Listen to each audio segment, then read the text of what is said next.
Pakistan scrambles to stay relevant in this rapidly unfolding regional crisis. Externally, it faces hostilities on its western and eastern fronts. To the southwest, US and Israeli strikes are wreaking carnage in Iran. But internally, the stakes are even higher as Islamabad struggles to navigate the perilous geopolitical tightrope pitted against Shia majority Iran over a defense pact it made with Sunni majority Saudi Arabia, a move that risks reawakening the deadly specter of sectarian violence. Pakistan's longtime ally Iran has been under direct military attack, and deep across the Gulf, the alliances are becoming increasingly demanding. And the ripple effects are already visible within Pakistan's own boundaries.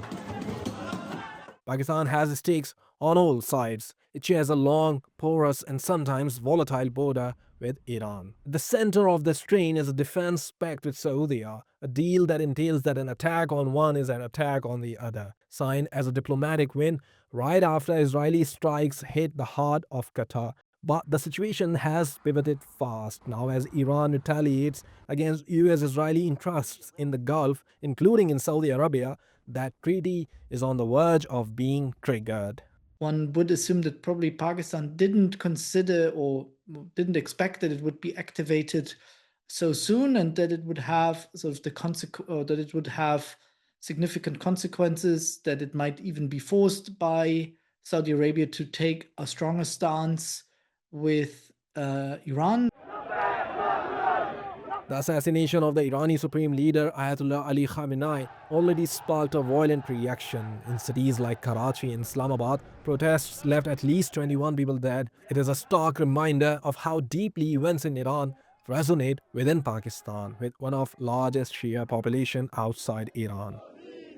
Shia clerics who were really furious about the remarks that they supposedly heard in the private meeting they had with Field Marshal Asim Munir, when he basically told them if they are not standing with Pakistan, or if they are pushing the Iranian narrative too hard, they should go to Iran. At the same time, Pakistan is trying to step into a familiar but increasingly difficult role, that of a mediator. Fresh reports suggest Islamabad is being floated as the venue for potential US-Iran engagement. US President Donald Trump claims progress is being made, but Tehran has categorically denied any negotiations are currently underway. This could theoretically really be sort of Pakistan's time to shine, because there's no reason why it shouldn't really be a mediator on par with Oman. I think Pakistan is equally suited.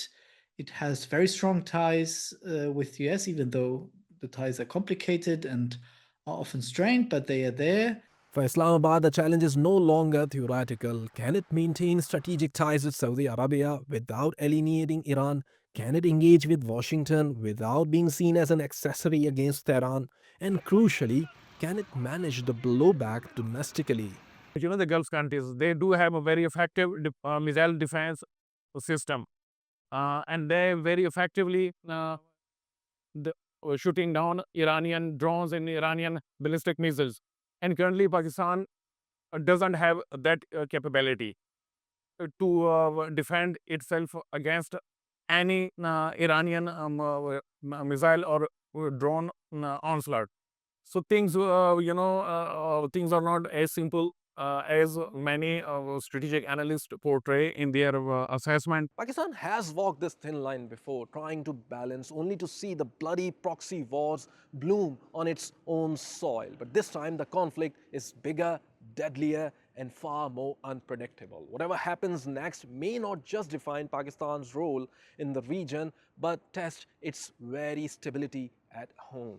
The grey area is fast shrinking. As alliances harden, Pakistan may soon have to decide not just what role it wants to play, but what ramification it is willing to concede.